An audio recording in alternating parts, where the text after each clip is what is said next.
സുവിശേഷം ഇരുട്ട് മാറ്റുന്ന മാർഗം. മന്ത്രവാദത്താലൊന്നും ഇരുട്ട് മാറ്റുകയല്ല. ആ വിചാരം ശുദ്ധപ്രയോഗം ഗൂഢപ്രയോഗം ചെയ്താലൊന്നും ഇരുട്ട് മാറുക, ഇരുട്ട് കൂടുകയുള്ളൂ. ചെയ്യും തോറും നിനക്ക് മുടിവാ. അല്ലേ അല്ലേ പറഞ്ഞത്, ഞങ്ങൾ അങ്ങോട്ട് ചെയ്ത അവസാനം തിരിച്ചടിച്ചെന്ന്. അല്ലെ, പുള്ളിയെ കൊണ്ടുവന്ന് ഞങ്ങൾ ചെയ്യിപ്പിച്ചതാ. പക്ഷെ ഇത് അങ്ങോട്ട് ചെന്നിച്ച് ആമൻ മറതാ തിരിച്ചു വന്ന് ഞങ്ങളുടെ പുള്ളിയെ അടിച്ച് താഴെ കിട്ടും. പിന്നെ എഴുന്നേറ്റിട്ടില്ല. സ്തോത്രം. അങ്ങനെയൊക്കെ പോവുകയും ചെയ്യുകയും ചെയ്താൽ തിരിച്ചടി ഉണ്ടാകും. പക്ഷെ സുവിശേഷം തിരിച്ചടിക്കുന്നതല്ല, നിന്നെ രക്ഷിക്കുന്നതാ, നിന്നെ വിടുവിക്കുന്ന മാർഗമാ, നിന്റെ ജീവിതത്തിന്റെ ഇരുട്ട് മാറ്റുന്നതാ സുവിശേഷം. Praise the Lord.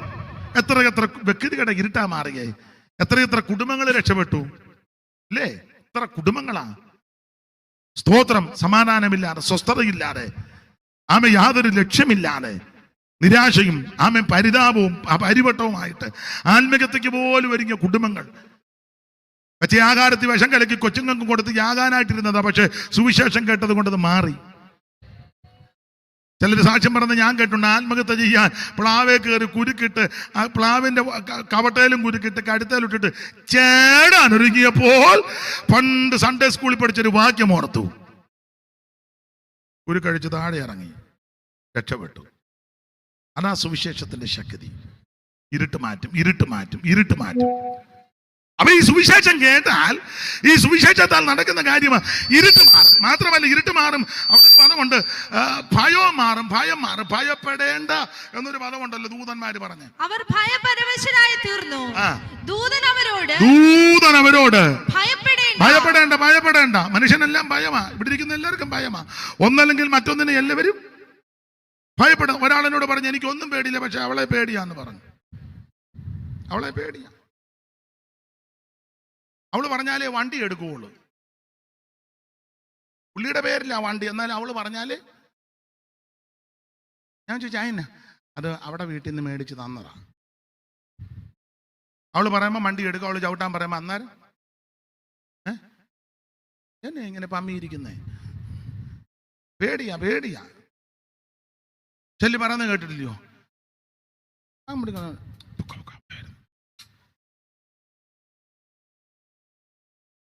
പേടിയാ. അല്ല, ആരെയും പേടിക്കാത്ത നീ അവളെയെങ്കിലും പേടിക്കേ. വരുന്ന ഉപദേശിമാരെ അച്ഛന്മാരെ നീ ഇങ്ങനെ കറക്കി നിർത്തിയേക്കുന്ന ആളല്ലേ, മിടുക്കനെ. സഭയിൽ ചെന്ന് നീ വലിയ കീർവാണമൊക്കെ അല്ലേക്കുന്നത്. പാഷക്കന്നെ അറിയത്തില്ല, ഞാൻ ആരാന്നറിയോ, കുണ്ടറ ആമേ പാപ്പച്ചൻ എന്ന് പറഞ്ഞോൽ എല്ലാരും കിടുകിട വിറപ്പിക്കുന്നയാളാ. പക്ഷെ വെമ്പള പറയുമ്പം എന്നാച്ചാ, അല്ല ആരെയും ഒന്ന് പേടിക്കണ്ടായോ? ഉണ്ടോ? അത്ര ഒത്തിരി വിദ്വാന്മാരുണ്ട് സഭയിലൊക്കെ. വലിയ കസർത്ത് കാണിക്കുന്ന ആൾക്കാർ വീട്ടിൽ ചെന്ന പൂച്ച കുഞ്ഞിരിക്കും പോലെ ഇരിക്കുന്നേ. എന്നോട് പുള്ളി പറഞ്ഞു, എനിക്ക് അവളെ പേടിയാന്ന് പറഞ്ഞു. അതാ പറഞ്ഞു, ഒന്നല്ലെങ്കിൽ മറ്റൊന്നിനെ. ചില മാതാപിതാക്കൾക്ക് പിള്ളേരെ പേടിയാ. കഷ്ടപ്പെട്ട് വളർത്തി ജനിപ്പിച്ച് വളർത്തി പഠിപ്പിച്ച് പ്രാപ്തരാക്കി അവർക്ക് ജോലിയൊക്കെ കിട്ടി, സാലറിയൊക്കെ കിട്ടി. പക്ഷെ ഇപ്പൊ പേടിയാ.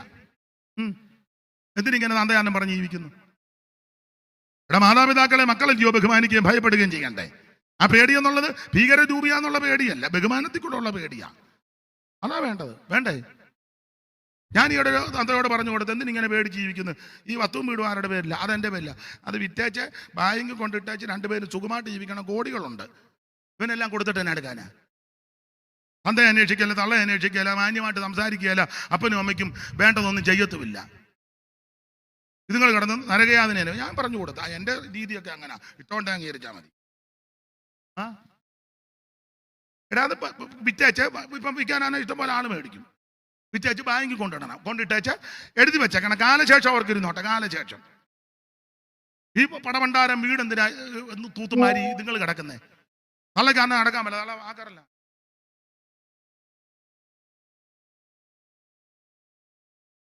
എൻ്റെ കണ്ണിന് കണ്ട കാര്യമാണ്. അങ്ങേർക്ക് എഴുന്നേറ്റ് നിൽക്കാൻ മേല. കൊച്ചുങ്ങൾ നോക്കുന്നുണ്ടോ? അതുമില്ല. ചെയ്യേണ്ട മാർഗം ഞാൻ ഈ ഭയങ്കരം പടഭണ്ഡാരം വീട് ഞാൻ പറഞ്ഞത് വിൽക്കണം. ഇത് വിറ്റേച്ച് ടൗണിൽ ഇപ്പൊ ഫ്ലാറ്റും ഒക്കെ ഉണ്ട്. 2 മുറിയും അടുക്കളയും ഒന്നുമില്ല, 2 മുറി ഉണ്ടല്ലോ. 2 ജോലിക്കാരെ നിർത്തണം. അത് വേണം, കാശുണ്ടെന്ന്. എന്തിനീ കാശെല്ലാം കൂടിയിട്ട് നീ കഞ്ഞിയും കുടിക്കുന്നില്ല, ചോവിനെ കഴിക്കുന്നുമില്ല, സമാധാനം എന്തിനിങ്ങനെ ജീവിക്കുന്നത്? അങ്ങനൊന്നും ജീവിച്ചിട്ട് വലിയ കാര്യമില്ല. എന്നെ പുറകോട്ട് നോക്കുന്നേ, അവിടെ വലിയൊരു ഉണ്ടോ? ഈ ടൈപ്പ് കാണോ അവിടെ? അവർക്ക് കൂടെ ഉള്ളത് ഊത. അന്തസ്സായിട്ട് ജീവിക്കേ, 2 ജോലിക്കാരെയും വെക്കേ, എന്നിട്ട് വേണം ഒന്ന് എഴുതി വെച്ചോ. നിയമജ്ഞന്മാരുണ്ടല്ലോ, എഴുതി വെക്കേ. കാലശേഷം എന്നെ നോക്കുന്നവർക്കാ ഇത്. ഈയിടെ ഒരു തള്ള എന്നോട് പറഞ്ഞ പ്രാർത്ഥിക്കണം. ഞാൻ ചോദിച്ചു എന്നാ? ആരുമില്ല. ഞാൻ ചോദിച്ചു എന്തിയാ എല്ലാവരും? മൂത്തവള് കാനഡ, മോൻ എന്തിയാ? അമേരിക്ക. ഇളയ ഒരാളുണ്ടായിരുന്നല്ലോ, അവനെ UK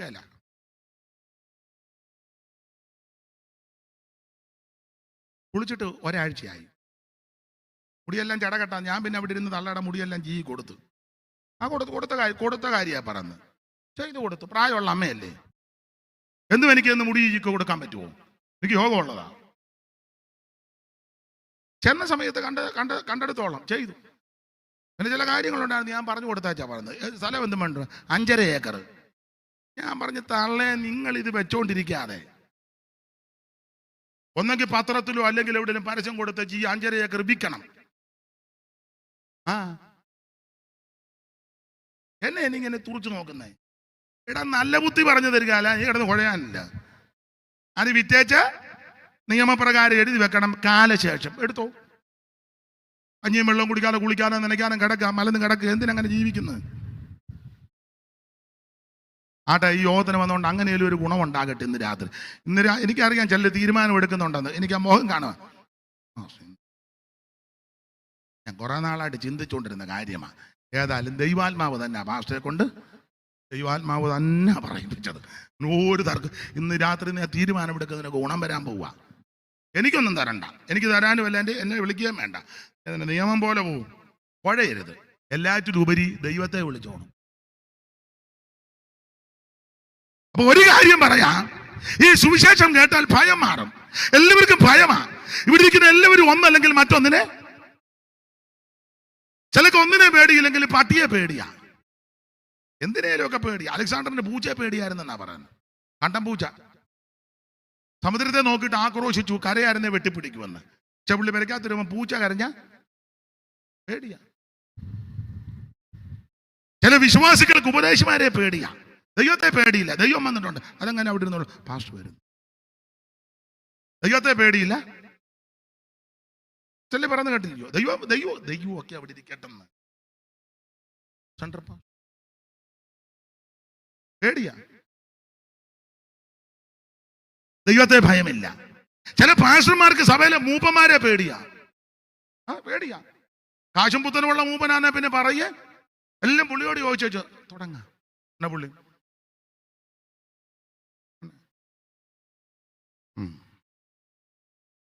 എല്ലാവർക്കും പേടിയാ. ഒന്നല്ലെങ്കിൽ മറ്റൊന്നിനെ എല്ലാവരും ഭയപ്പെടുന്നവരാ. ചിലക്ക് മരണത്തെ പേടി, ചിലക്ക് ലോകത്തെ പേടി, ചിലക്ക് രോഗത്തെ പേടി. എന്നാൽ ഇന്ന് രാത്രി എന്നെ കേൾക്കുന്ന പ്രിയരെ, അവൻ ഭയം മാറ്റുന്നതാ സുവിശേഷം. ഇന്ന് രാത്രി ചിലര് ഭയത്തോടായിരിക്കും ഇവിടെ വന്നിരിക്കുന്നത്. ഈ രോഗം എന്നെ തകർത്ത് കളയുമോ, ഈ പ്രശ്നം എന്നെ മുടിച്ചു കളയുമോ, ഇത് എന്നെ കൊണ്ട് പോകുമോ എന്നൊക്കെ ചിന്തിച്ച് ഭാരപ്പെട്ട് വന്നവര് കാണും.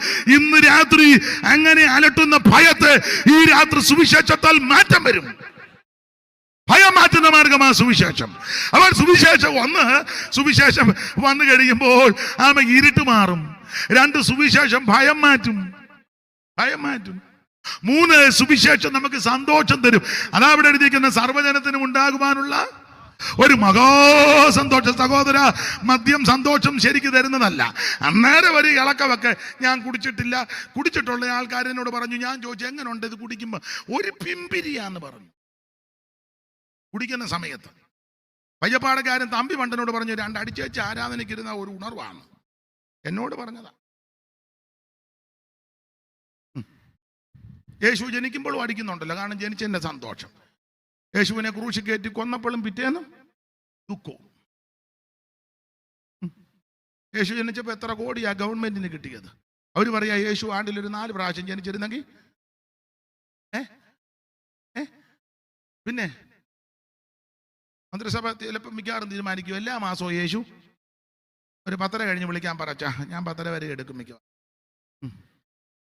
10:30 കഴിഞ്ഞ് വിളിക്കാൻ പറ. ദൈവത്തിന് മഹത്വം. അപ്പൊ ഒരു കാര്യം ഇന്ന് രാത്രി പറയാം, യേശു ക്രിസ്തു ജനിച്ചാൽ, യേശു ക്രിസ്തുവിന്റെ സുവിശേഷത്താൽ അവൻ സ്വന്തം ഭയം മാറി കിട്ടും, സന്തോഷം കിട്ടും. മദ്യം സന്തോഷം തരുന്നതല്ല, നിന്റെ കുടുംബത്തെ നിന്നെ കാർന്ന് തിന്നുന്ന അവൻ മാരക വിഷമാണ്. ഇപ്പൊ അങ്ങ് മുട്ടിന് അങ്ങ് ബാറല്ലയോ, മുട്ടിന് തുറക്കുക. എന്നിട്ട് അച്ഛന്മാരും ഉപദേശമാരും സുവിശേഷകരും എല്ലാം അതിനെതിരെ എന്തോ സമരം വന്നല്ലോ പറഞ്ഞ ലഹരി വിരുദ്ധ മദ്യവർജന സംസ്ഥാന. ഞാനൊരു കാര്യം പറയും, ഇടവക ബാർ നടത്തുന്നവന്റെ അംഗത്വം അങ്ങ് വിട്ട് നീ എന്തിനാ റോഡിൽ കടന്ന് മന്ത്രിസഭയ്ക്കെതിരെ ബഹളം ഉണ്ടാക്കുന്നേ? ഇടവകയിൽ ഇല്ലയോ? മിണ്ടുന്നില്ല. ക്രിസ്ത്യാനികളുടെ കൂട്ടത്തിൽ കൂടുതൽ ആൾക്കാരില്ലയോ ബാറ്? എന്നല്ലേ പമ്മിയിരിക്കുന്നേ? അവനോട് പറയും നീ പള്ളിയിലോട്ട് വരണ്ടെന്ന്. അയ്യോ അതെങ്ങനെ നോക്കാനാ? അവനായി പ്രാവശ്യം പെരുന്നാളിന് പിന്നെ അവന്റെ കഥനയല്ലയോ പൊട്ടി മേളിലോട്ട് കയറി പൂ പോലെ. മനസ്സിലാകുന്നുണ്ടോല്ലോ? ബാറ് നടത്തിയവനാ, കൺവെൻഷന് പന്തലിടാൻ അവനാ കാശ്, അവൻ പിന്നെ സഭയിലോട്ട് വരണ്ടെന്ന് പറഞ്ഞ എല്ലാം മനസ്സിലാകുന്നുണ്ടല്ലോ. അത് മതി. മദ്യം നിന്നെ നശിപ്പിക്കുന്നതാ. ലഹരി പദാർത്ഥങ്ങൾ നിന്റെ കുടുംബത്തെ കയർന്ന് തിന്നുന്നതാ. ഇത് അടിച്ചു കഴിഞ്ഞാൽ സ്വസ്ഥതയൊന്നും കിട്ടുകയല്ല. പിന്നെ അവൻ പറഞ്ഞ പിമ്പിരിയാന്ന വഴി വീതി ഉള്ളതായിട്ടൊക്കെ അങ്ങ് തോന്നും. നമ്മുടെ പെമ്പളയാണെന്ന് പറഞ്ഞ് അപ്പുറം എന്ന് കയറുകയും ചെയ്യും. അവിടുത്തെ അവന് കൈ എല്ലുണ്ടെങ്കിൽ നല്ല താങ്ങും. അവസാനം വേറെ ദിവസത്തിരിക്കും, ആർക്ക് കഷ്ടം, ആർക്ക് കലകം, ആർക്ക് സങ്കടം, ആർക്ക് ആവലാതി. എന്നിട്ട് താഴ്ത്തു പറയാ അവരെന്നെ തല്ലി. അങ്ങനുണ്ട്. ദൈവത്തിന് മഹത്വം. കുടിക്കരുത്, മദ്യപിക്കരുത്, ലഹരി പദാർത്ഥങ്ങളൊന്നും ഇതൊന്നും നിനക്ക് സ്വസ്ഥത തരുന്നതല്ല, ഇതൊന്നും സന്തോഷം തരുന്നതല്ല. നിന്നെയും നിന്റെ കുടുംബത്തെയും തലമുറയെയും കുടുംബത്തെയും നശിപ്പിക്കുന്ന മാർഗമാണ്. അതുകൊണ്ട് നിനക്ക് സന്തോഷം ലഭിക്കാൻ ഒരൊറ്റ മാർഗമേ ഉള്ളൂ, സുവിശേഷത്തെ ഏറ്റെടുക്കണം. സർവ്വജനത്തിനും ഉണ്ടാകുവാനുള്ള മഹാസന്തോഷമാ സുവിശേഷം. സങ്കീർത്തനക്കാരൻ പാടുക, ധാന്യവും വീഞ്ഞും വർദ്ധിച്ചപ്പോൾ അവർക്കുണ്ടായതിൽ അധിക സന്തോഷം എൻ്റെ ഹൃദയത്തിൽ കിട്ടിയിരിക്കുക. അപ്പോൾ സുവിശേഷം കേട്ടാൽ സന്തോഷം ഉണ്ടാകും. വിവരിക്കുന്നില്ല അധികം. സുവിശേഷം കേട്ടാൽ, സുവിശേഷം വന്നാൽ അടുത്തത് നമുക്കൊരു രക്ഷിതാവിനെ കിട്ടി. അവിടെ ഒരു പദമുണ്ട്, രക്ഷിതാവ് എന്നൊരു പദമുണ്ട്. വായിച്ചേ മോളെ, രക്ഷിതാവ്. കർത്താവായ ക്രിസ്തു എന്ന രക്ഷിതാവ്. കർത്താവായ ക്രിസ്തു എന്ന രക്ഷിതാവ്. ഇന്ന് രാത്രി ഈ സുവിശേഷത്താൽ സംഭവിക്കുന്നത് നമുക്കൊരു രക്ഷകനെ കിട്ടി. യോ എന്നെ രക്ഷിക്കാൻ ആരുമില്ല, ഞാൻ എങ്ങനെ രക്ഷപ്പെടും? ആരെന്നെ രക്ഷിക്കൂ? പണ്ടൊക്കെ ഒരു ചൊല്ലുണ്ട്, ആരെ കണ്ടാ ഊരെ പിടിക്കുക. ഇന്ന് രാത്രി നീ ഭാരപ്പെടേണ്ട, നിരാശപ്പെടേണ്ട, നിനക്കൊരു രക്ഷകനുണ്ട്. അത് മറ്റാരുമല്ല, നസറയനാകുന്ന യേശു ക്രിസ്തു. ഇന്ന് രാത്രി ആ രക്ഷകൻ നമ്മുടെ നടുവിൽ വന്നിട്ടുണ്ട്.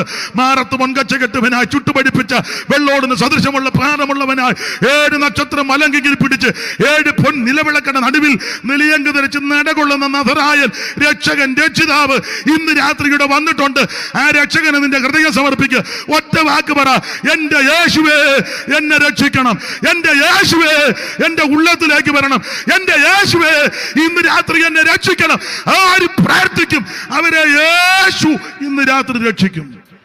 5 പൈസ മുടക്കണ്ട, കാശ് മുടക്കണ്ട, മൈൽ നടക്കണ്ട, ഭൗതിക വസ്തുക്കൾ ഒന്നും കൊടുക്കണ്ട, ഇരിക്കുന്ന ഇടത്തിരുന്ന് സ്തോത്രം. ഞാൻ നിർത്താൻ വേണ്ടിയാണോ അത് കൊട്ടിയത്? ഇടവന്നൊരു ശബ്ദം കേട്ട് അറിയാതെ കൊണ്ടതാ. ഞാനോടത്ത് നീ നിർത്താൻ ബേച്ചാൻ വല്ലോ സിഗ്നൽ കൊടുത്തതാണോ എന്ന്. നിർത്തട്ടെ ബേച്ച? വേണ്ട, ആയിക്കോട്ടെ. ഇതിലൂടെ കേക്ക്, നാളെ ഇല്ലല്ലോ. ഇതിലൂടെ കേക്ക്. അത്യാവശ്യമുള്ളവർ ഇറങ്ങി അങ്ങ് പോകുമ്പോൾ ഭൂതം പോകും പോലെ പോകരുത്, ഉരുട്ടിയിട്ടേച്ച് അതൊക്കെ ഇറങ്ങി അങ്ങ് പോയാൽ മതി. തന്നെ പതുക്കെ കേക്ക്. ഇത് കേൾക്കാൻ കൊള്ളാവുന്നതല്ലയോ? വേറെ എല്ലാം കേൾക്കാൻ കൊള്ളാവുന്നത്, ഇതാ കേൾക്കാൻ കൊള്ളാവുന്നത്. അപ്പൊ സുവിശേഷം കേട്ടാൽ അവന് സ്തോത്രം, നമുക്കൊരു രക്ഷകനെ കിട്ടി. നിന്നെ രക്ഷിക്കാൻ കഴിവുള്ളവന് യേശുവാ. 5 പൈസ കൊടുക്കണ്ട രക്ഷിക്കാൻ, ഏത്തക്കൊല കൊടുക്കണ്ട, പൂവൻകോഴിയും കൊടുക്കണ്ട, പടക്കോഴിയും കൊടുക്കണ്ട, അരിയും കൊടുക്കണ്ട, പൊരിയും ഒന്നും കൊടുക്കണ്ട, തുണിയും കൊണ്ട് കൊടുക്കണ്ട, സ്തോത്രം, കച്ചമുറിയും കൊടുക്കണ്ട, സാരിയും കൊടുക്കണ്ട, ഒന്നും മെഴുകുതിരിയും കൊടുക്കണ്ട, വെളിച്ചെണ്ണയും കൊണ്ട് കൊടുക്കണ്ട. യേശു ഇന്ന് 2 തിരി കത്തിച്ചിരിക്കിട്ടത്തിരിക്കുക. എടാ പൊട്ടാ, യേശു വെളിച്ചവാ. സ്തോത്രം. മെഴുകുതിരിയും വേണ്ട, മുഴുത്ത മെഴുകുതിരിയും വേണ്ട, ചെറുതും ഒന്നും വേണ്ട. യേശു ഇച്ചിരി വെളിച്ചെണ്ണ തലയെ തൂത്തോണ്ടിരിക്കൂ, ഇല്ല നെറുക പൊരി. ആർക്ക്? ഇവിടെ ഭൂമിക്കടി കൂടെ തൈലനദി ഒഴുക്കുന്നവനാ ദൈവം. എന്നാരാ നീ പറയാ നെറുക പൊരിയുമെന്ന്? സ്തോത്രം. ദൈവത്തിന് ഇത് വേണ്ടാന്ന്. പിന്നെ ദൈവത്തിന് എന്തോ വേണം? വായിര് മോളെ, മീക 6:6 വായിര്. മീക 6:6 അറിവുള്ള വാക്യമെങ്കിലും വായിച്ചോ. മീക 6:6 പെട്ടെന്ന് വായിര്. നോബിൾ പാസാന്തലും ആരേലും വായിക്കും.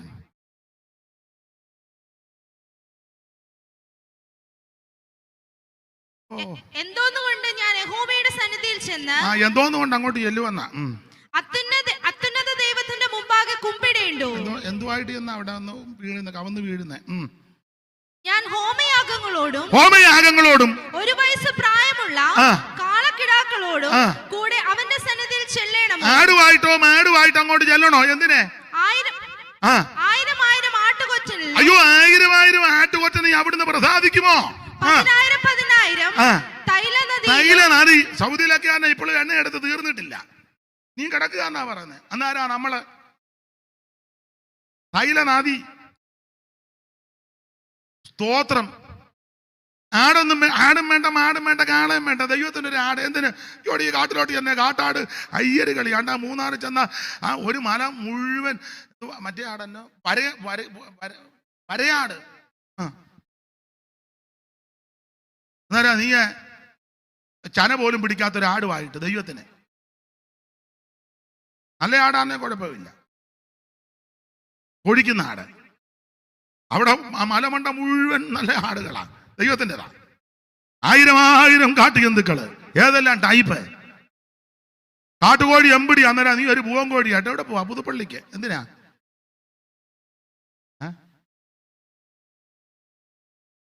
പഴയ അമ്മമാരൊക്കെ അങ്ങനെ കോഴിയെ കൊത്തിനമ്മ ഒന്ന് തന്നേക്കാം പുണ്യാളന്. കോഴിയെ നോക്കണം. പുണ്യാളന് വരുന്ന ഗതികേട്. കോഴിയെ നോക്കണം, നിന്നെ നോക്കണം. പുണ്യാളന് പറയാ, തങ്കമ്മേ 3-4 കോഴിക്ക് അട വെക്കരുത്. അപ്പുറം മേരിക്കുട്ടിയും പറഞ്ഞിട്ടുണ്ട്. എനിക്ക് അവിടെയും പോയി. മനസ്സിലാകുന്നില്ലേ? കോഴിക്കുഞ്ഞുങ്ങളെല്ലാം പുണ്യാളം വന്ന് പുണ്യാളനെ ആര് നോക്കുമെന്ന് പറഞ്ഞാൽ പുണ്യാളം നടക്കുന്നത്. നിന്റെ ആടിനെയും കോഴിയും നോക്കാനൊന്നുമല്ല. ദൈവത്തിന് ഇതൊന്നും ആവശ്യമില്ല. അടുത്ത വാക്യം വായിര്. 10,000 തൈലനദിയിലും യഹോവ പ്രസാദിക്കുമോ? പിന്നെ എന്റെ അതിക്രമത്തിന് വേണ്ടി ഞാൻ എന്റെ ആദ്യജാതനെയും ഞാൻ ചെയ്ത പാപത്തിന് വേണ്ടി എന്റെ ഉദരഫലത്തെയും കൊടുക്കണമോ? നരബലി വേണ്ടെന്നാ പറഞ്ഞതിന്റെ അർത്ഥം. നരബലി വേണ്ടെന്ന്. അവരെന്റെ പെടലി കണ്ടിക്കും പ്രസാദിക്കുന്നവനാണോ ദൈവം?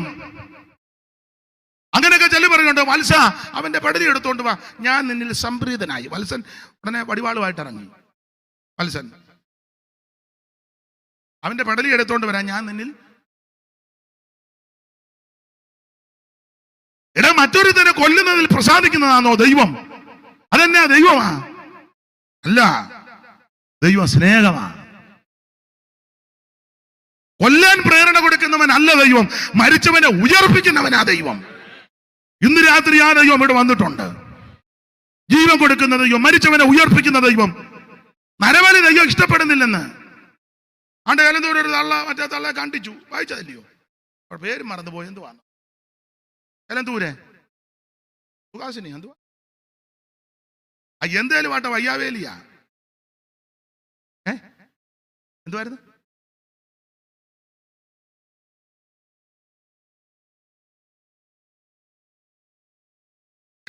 കണ്ടിച്ചു.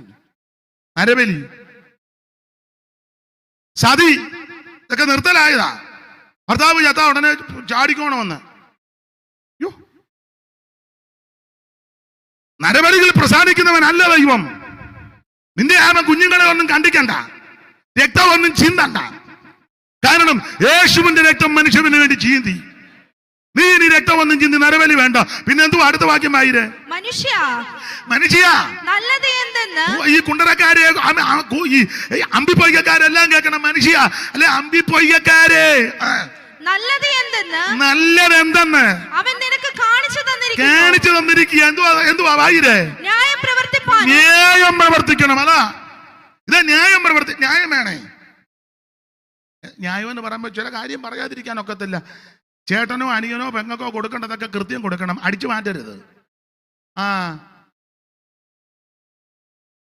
ചേട്ടന് കൊടുക്കേണ്ടത് കൃത്യം കൊടുത്തോണം, അനിയന് കൊടുക്കേണ്ടത് കൊടുത്തോണം, അപ്പന് സഹോദരങ്ങൾ ഒന്നും അടിച്ചു മാറ്റരുത് കേട്ടോ. കൈ വെടിപ്പായിരിക്കണം. അപ്പനും അമ്മയും ചാകാൻ നേരത്തിന് പ്രത്യേക ശുശ്രൂഷയായിട്ട് എന്ന് അയാളിങ്ങനെ ചരിഞ്ഞ് കിടക്കുക, കുറുക്ക് കൊടുത്തോണ്ടിരുന്നപ്പോൾ അപ്പച്ചാ ഇതിലോട്ടൊന്ന് ഒപ്പ് വെക്കാൻ, കള്ളയൊപ്പ് മേടിച്ചേച്ച് കള്ളയാധാരം ഉണ്ടാക്കിയേച്ച് നീ എന്നിട്ട് തമ്പേറടിച്ച് പാട്ട് പാടുക. ഇതാണ് മര്യാദ. മിണ്ടുന്നില്ലല്ലോ. മിണ്ടാതിരിക്കുമ്പോൾ എനിക്ക് ഡൗട്ട് അടിക്കും നീ ആന്ന്. മുമ്പ് ഇച്ചിരി ഇളകുന്ന കണ്ടായിരുന്നല്ലോ. ചേട്ടനോ അനിയനോ സഹോദരങ്ങൾക്കോ കൊടുക്കാനുള്ളതൊക്കെ കൃത്യമായിരിക്കണം, കൈ വെടിപ്പായിരിക്കണം. വെടിപ്പുള്ള കൈയും നിർമ്മല ഹൃദയവും. നിന്റെ കയ്യിലൊന്നും അകൃത്യം കാണരുത്. കുണ്ടാവേണ്ടിയല്ല ഒപ്പിച്ച ഉപവസിച്ചാലൊന്നും കാര്യം നടക്കുകയല്ല. കഠിന ഉപവാസം. നീ എന്തിനിങ്ങനെ വെള്ളം കുടിക്കാതിരിക്കുന്നു? എന്നാ പറഞ്ഞ ഞങ്ങൾ പാലക്കാട്ടിൽ നിന്നൊരു പ്രവാചക പുള്ളി ചൊല്ലി അഴിക്കും. എന്തോ അഴിക്കുമെന്നാ പറയുന്നേ. അതൊന്നും അഴിക്കത്തില്ല. ചെയ്യേണ്ട കാര്യമൊക്കെ ചെയ്യണം, നീതി പ്രവർത്തിക്കണം, കൊടുക്കേണ്ടതൊക്കെ കൊടുക്കണം. സക്കായിയുടെ വീട്ടിൽ യേശു വന്നപ്പം സക്കായി പറഞ്ഞു, യേശുവേ പകുതി ദരിദ്രന്മാർക്കാ, പകുതി നിർത്തിയില്ല. പിന്നെ ആരോടെങ്കിലും വല്ലതും ചതിവായിട്ടുണ്ടെങ്കിൽ ഇത് എഴുതാച്ച് വേണം പ്രാർത്ഥിക്കാൻ. കള്ളത്തുലാസ് യഹോവയ്ക്ക്. ഇപ്പൊ പറഞ്ഞ ഈ എഫക്റ്റ് അല്ല. പണ്ടൊക്കെ ഞാൻ പറയുമായിരുന്നു, ചിലടത്ത് പറഞ്ഞാലും ഈ എഫക്റ്റാ. പാല് കൊടുക്കുമ്പോഴേ വെള്ളം ചേർക്കരുത്. ഇപ്പം വെള്ളം ചേർക്കുന്നില്ല, വെള്ളമായിട്ടാ പോയി കറക്കുന്നത്. അപ്പൊ പിന്നെ വെള്ളം ചേർക്കുന്നില്ല, വെള്ളത്തിലോട്ട് അങ്ങ് കൈവെടിപ്പായിരിക്കണം. തൂക്കമേ ഇപ്പൊ എല്ലാം പുതിയ തൂക്കമൊക്കെ കൃത്യമായിരിക്കണം കേട്ടോ. പണ്ടൊക്കെ അങ്ങനെ ചിലര് തട്ടയിലോട്ട് 2 തട്ടൽ എടുത്തിടുമ്പോൾ അങ്ങ് താഴും, ഉടനെ അങ്ങ് എടുക്കും. അതാ വീണേന്റെ ആക്കത്ത് താടുന്നതാ. അതവിടെ നിർത്തി